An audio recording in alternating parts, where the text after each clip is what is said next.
లలితాదేవి చిత్రపటం పెట్టుకున్నారు. మనం అనుకుంటాం మంత్రాలు యంత్రాలు అవన్నీ పెట్టుకోవాలా, ఏం అక్కడ లలితాదేవి పటం పెట్టుకున్నా అంత శక్తి ఉంటుంది. గుర్తుపెట్టుకోండి, లలితాదేవి విగ్రహం మంత్రాకృతి యంత్రాకృతి అని చెప్పుకున్నాం కదా.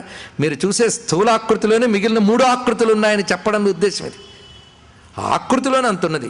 ఒక్క పటం పెట్టుకుని దానికో చందనము కుంకుమ పెట్టి ఒక ధూపం దీపం ఒక పండు పెడితే చాలండి, ఆ దేవతా శక్తి అందులో ఆవహింపబడుతుంది.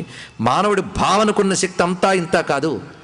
అవన్నీ తెలియకుండా ఆఖరికి వేదాంతవేత్తలు అనుకునే వాళ్ళు కూడా పొరపాటు పడి ఈ విగ్రహారాధనని ప్రతిమారాధనని తీసిపారేస్తుంటారు. ఏదో మన నమ్మకం కోసం విగ్రహారాధనలు అంటారు.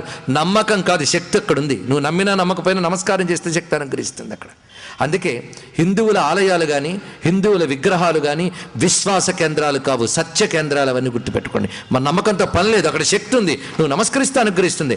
నమ్మేవా తొందరగా నీలో అనుభూతి వచ్చి తొందరగా ఫలితం లభిస్తుంది అంతే. అందుకు ఇదొక విజ్ఞానం ఇది.